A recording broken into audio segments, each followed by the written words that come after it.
Today, I'm going to simulate raising a Tyranitar, the most destructive, mountain-crushing, armor-plated beast in the entire world. By the end of this video, this creature will level entire landscapes, take on enemies 3 times its size, and prove why it's called the armor Pokémon. But we have to start from the very beginning, deep inside a mountain range, where the rocks split open and ancient caves echo with low rumbling sounds. I found something extraordinary. A Larvitar, not a Tyranitar, not even close.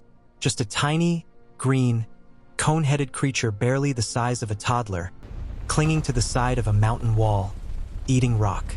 That's right, Larvitar is born deep underground, and the first thing it does when it enters the world is eat the earth around it. It consumes rock, soil, and clay, layer by layer, until it finally breaks through to the surface. And when I first saw it emerge from the cracked stone wall, covered in dirt, blinking in the sunlight for the very first time, I couldn't believe something this small would one day shake the ground with every step. It looked at me, just stared, those tiny red eyes still adjusting to the light. And in that moment I knew I had to take care of this thing. But I didn't know what would happen next. This creature literally needs to eat mountains. So I sourced large slabs of compressed granite, limestone, and packed soil and started stacking them in a feeding area. The moment I placed the first boulder down, Larvitar waddled over, took one bite, and its eyes went wide. It was the funniest thing I'd ever seen. It ate for 20 straight minutes without stopping, crunching, grinding, swallowing chunks of rock like it was the best meal it had ever had, which honestly it probably was. After eating, Larvitar did something I didn't expect. It crawled into a corner of the cave, curled its little body into a ball, pressed its face against the cold stone wall, and just fell asleep. It looked so peaceful, so harmless. Hard to imagine this creature will one day cause earthquakes. During the day, Larvitar explored slowly.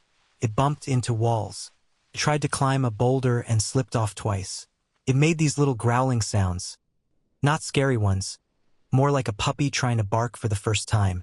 Every time it fell, it looked back at me like it was embarrassed. I was already attached. I knew I needed to build Larvitar a proper home, one that would grow with it over time. So I designed a 3-zone habitat inside and around a mountain range. Zone 1 was the underground den, deep, dark, cool, carved into the base of the mountain with thick rock walls on every side.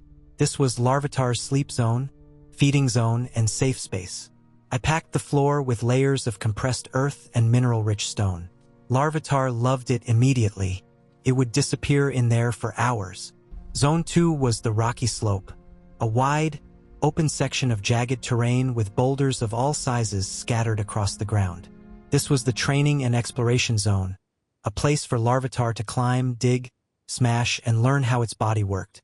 I made sure there were loose rocks it could crunch, cracked cliff faces it could scratch, and open dirt patches where it could feel the ground beneath it. Zone 3 was the mountain peak, the highest point of the habitat, exposed to open sky. I didn't plan for Larvitar to reach this zone anytime soon. This was the future zone, the goal zone, the place it would only be able to reach once it was strong enough. Every morning, I watched Larvitar look up at the peak. And every morning, it looked a little more determined. Something was building inside it. I just didn't know how fast it would come. The first ability Larvitar showed was something called Bite. One morning, I watched it approach a boulder twice its size, open its tiny jaw wider than I thought possible, and clamp down on the rock so hard that a chunk broke clean off. Then it swallowed it. Just like that. I started testing it. Granite? That took 3 attempts and a running charge, but Larvitar got there. Every time it broke through something hard, it made a sound. I started rewarding it with mineral slabs packed with quartz and iron deposits, which seemed to be its favorite. Every reward made it work harder next time. Then came its first real challenge. A wild Geodude had rolled into Zone 2 from the surrounding mountain range. Not huge, but bigger than Larvitar. It blocked the path to the feeding area and wouldn't move. Larvitar stared at it. The Geodude spun its arms aggressively, and then Larvitar just walked straight at it. No hesitation. Hit it with a bite attack right to the side and sent it rolling back down the slope. First win. First real fight. That's when everything changed. Days turned into weeks. Weeks turned into months. Every morning, Larvitar woke up, ate its fill of rock from the underground den, then climbed up to the rocky slope for training. Every afternoon, it pushed itself harder than the day before, breaking bigger rocks, learning to use stomp. It was growing, not just in size, in confidence. The little creature that used to slip off boulders was now scaling them without slowing down. The growl that used to sound like a puppy was now a low, guttural rumble that echoed off the cave walls. I started introducing harder challenges. Reinforced stone blocks, steep inclines covered in loose gravel, timed runs through the rocky slope zone. Larvitar adapted to every single one. And then one night, I noticed something I hadn't seen before. Larvitar stood at the base of the mountain and looked up at the peak. And this time, it didn't just look. It started climbing. It didn't make it that night, turned back halfway, but it went further than it had ever gone before. I had a feeling the next time it tried, something was going to be very different. It happened on a Tuesday.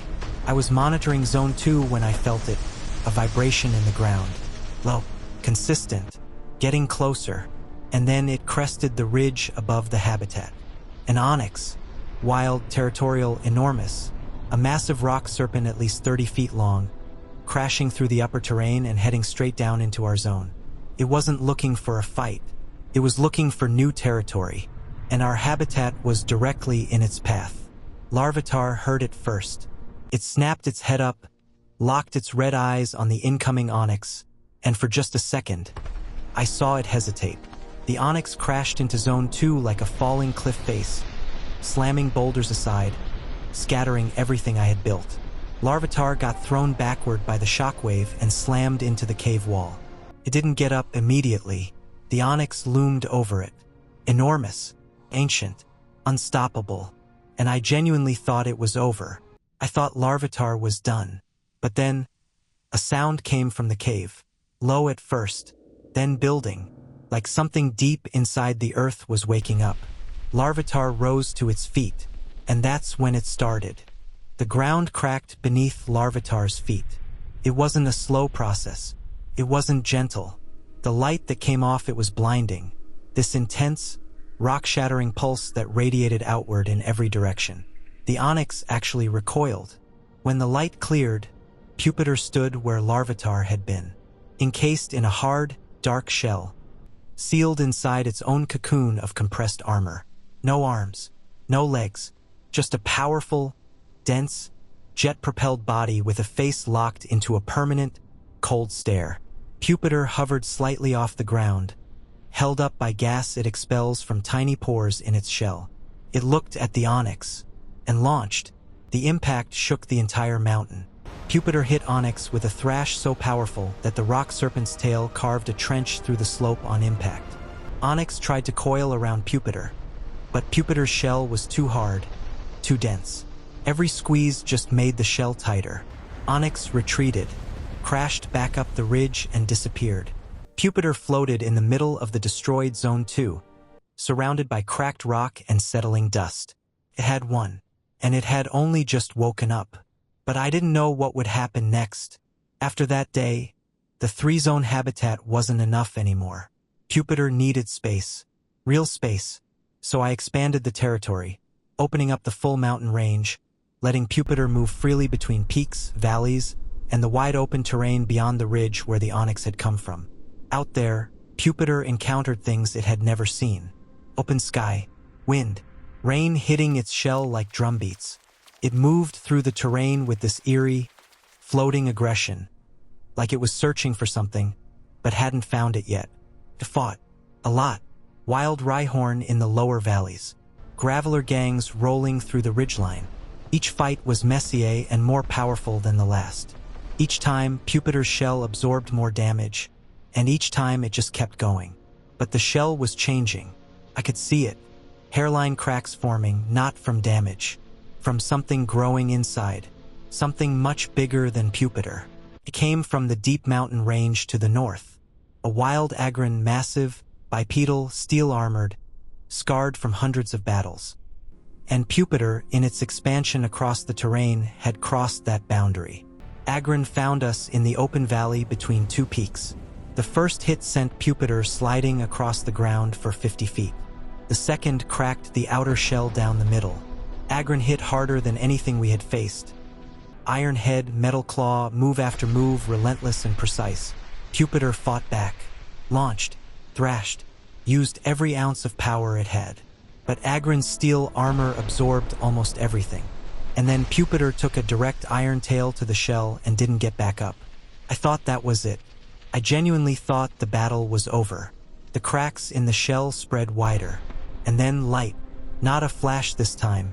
A slow, deep, ground-splitting glow. The shell didn't just break open. It exploded outward in chunks, revealing what had been building inside this whole time. Tyranitar. 7 feet of dark green armor. Spikes running down its back. Hands that could crush boulders without trying. A body so dense and heavy that its footsteps alone sent cracks through the stone beneath it. It stood up straight and opened its eyes. The roar it let out didn't just make noise. It shifted the air. Clouds above the valley visibly moved. Small rocks bounced across the ground from the shockwave alone. Aggron charged.